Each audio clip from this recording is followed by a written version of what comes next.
হ্যাঁ বাবা। হ্যাঁ বাবু, কেমন আছিস? এই তো বাবা ভালো, তুমি ভালো আছো? শরীর ভালো, তবে তোকে খুব মনে পড়ছে। ঈদে কি বাড়ি আসবি না? ঈদে বাড়ি আসবো কিনা বলতে পারছি না বাবা।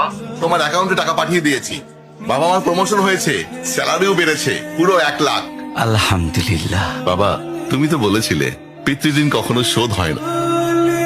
তুমি 26 বছরে আমার পিছনে যত টাকা খরচ করেছো, তুমি কি জানো আগামী 5 বছরে সেই টাকা তোমায় ফিরিয়ে দিতে পারবো। আমার এখন স্যালারি মাসে 1,00,000 টাকা বাবা। ও, এই কথা। তাহলে শোন, তোকে একটা গল্প বলি। বলো বাবা। তোর বয়স যখন 4, তখন আমার বেতন 3,000 টাকা। 1200 টাকা ঘর ভাড়া দিয়ে 1800 টাকায় চলে সংসার। আমি আমার সাধ্যমতো সারা জীবন চেষ্টা করেছি তোর মাকে সুখী করতে, প্রতি ঈদে কোরবানি দিতে।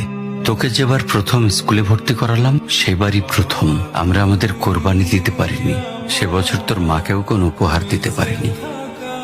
তুই যখন ভার্সিটিতে উঠলি, আমাদের অবস্থা তখন মোটামুটি ভালো, কিন্তু খুব কষ্ট হয়ে গিয়েছিল যখন আমার ট্রান্সফার হয়। রোজ রোজ বাসে চড়ে, পায়ে হেঁটে, ঘামে ভিজে খুব দুর্বিষহ লাগছিল। একদিন শোরুম থেকে একটা বাইক দেখে আসলাম। সে রাতে আমি স্বপ্নেও দেখেছিলাম আমি বাইকে চড়ে অফিসে যাচ্ছি। কিন্তু পরের দিন তুই বায়না ধরলি, জার্নি করতে তোর কষ্ট হয়। তোর কষ্টে আমারও কষ্ট হয় বাবা। আমি বাইকটা তোকে কিনে দিয়েছিলাম। তুই এখন লাখ টাকা বেতন পাচ্ছিস, কিন্তু মনে করে দেখ, আমার সামান্য মাইনে দিয়ে ব্র্যান্ড নিউ মোবাইলে হেডফোন কানে লাগিয়ে সারা রাত গান শুনেছিস, পিকনিক করেছিস, ট্যুর করেছিস। তোর প্রতিটা দিন ছিল স্বপ্নের মতন। আর তোর টাকা নিয়ে আমি এখন হার্টের বাইপাস করাই, ডায়াবেটিক মাপাই। জানিস বাবা, আমার মাছ খাওয়া নিষেধ, মাংস খাওয়া নিষেধ। কি করে এত টাকা খরচ করি বল? তোর টাকা নিয়ে তাই আমি কল্পনার হাট বসাই।